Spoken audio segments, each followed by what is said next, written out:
সম্মানিত শ্রোতা বন্ধুগণ, আসসালামু আলাইকুম। নদীর তীরে একটি পরিবার ছিল। পরিবারের সদস্যগণের সৃষ্টিকর্তার প্রতি প্রবল দৃঢ় মনোবল ছিল। হঠাৎ অতিবৃষ্টির কারণে নদী পানিতে পরিপূর্ণ হয়ে গেল। নদীতে পানি বাড়ছিল বলে একদল লোক নদীর তীরের সকল মানুষকে মাইক দিয়ে সতর্ক করে দিল যেন তারা নিরাপদ আশ্রয়কেন্দ্রে চলে যায়। নদীর পানি অতিরিক্ত বৃদ্ধি হওয়ার ফলে নদীর বাঁধ ভেঙে গেল। পানি প্রবেশ করতে লাগলো লোকালয়ে। সময়ের ব্যবধানে পানি এসে পৌঁছালো ওই পরিবারের উঠানে। একদল সমাজসেবক পায়ে হেঁটে তাদের আশ্রয়কেন্দ্রে নিতে আসলো। তারা বলল, আমরা আমাদের বাড়ি ছেড়ে যাব না, আমাদের সৃষ্টিকর্তাই আমাদেরকে রক্ষা করবে। এক সময় পানি তাদের ঘরে প্রবেশ করলো।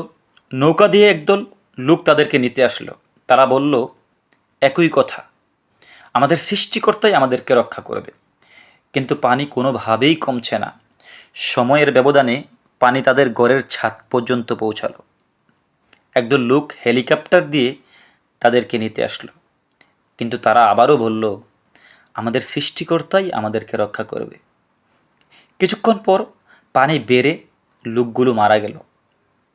মৃত্যুর পর তারা সৃষ্টিকর্তাকে জিজ্ঞাসা করল, আমরা তো আপনার উপর ভরসা করেছিলাম, কিন্তু আপনি আমাদেরকে মারলেন কেন? সৃষ্টিকর্তা বলল, আমি তোমাদেরকে মারিনি। যখন দেখলাম তোমরা আমার উপর ভরসা করে আছো, আমি একদল লোক পাঠিয়েছিলাম মাইক দিয়ে যেন তারা তোমাদেরকে সতর্ক করে, কিন্তু তোমরা তাদেরকে ফিরিয়ে দিলে। তারপর অন্য একদল লোক পাঠিয়েছিলাম পায়ে হেঁটে গিয়েছিল তারা, কিন্তু তোমরা তাদেরকেও ফিরিয়ে দিলে। অতপর একদল লোক পাঠিয়েছিলাম নৌকা দিয়ে, তোমরা তাদেরকেও ফিরিয়ে দিলে।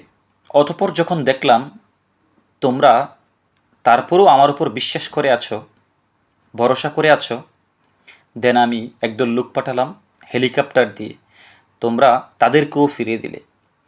অতএব তোমরা আমার উপর ভরসা করার ফলে আমি প্রতিনিয়ত তোমাদের উপর সাহায্য পাঠিয়েছিলাম, কিন্তু তোমরা আমার সাহায্য গ্রহণ করো নাই। অতএব আজ তোমরা আমাকে দোষ দিও না, তোমরা তোমাদের ভুলের কারণেই মৃত্যুবরণ করেছ। সম্মানিত শ্রোতা, আমরা যখন জীবনের খারাপ সময় সৃষ্টিকর্তার প্রতি ভরসা রাখি, সৃষ্টিকর্তা আমাদের জীবন পরিবর্তন করার জন্য বিভিন্ন সুযোগ আমাদেরকে দেন, কিন্তু আমরা তা কাজে লাগাই না।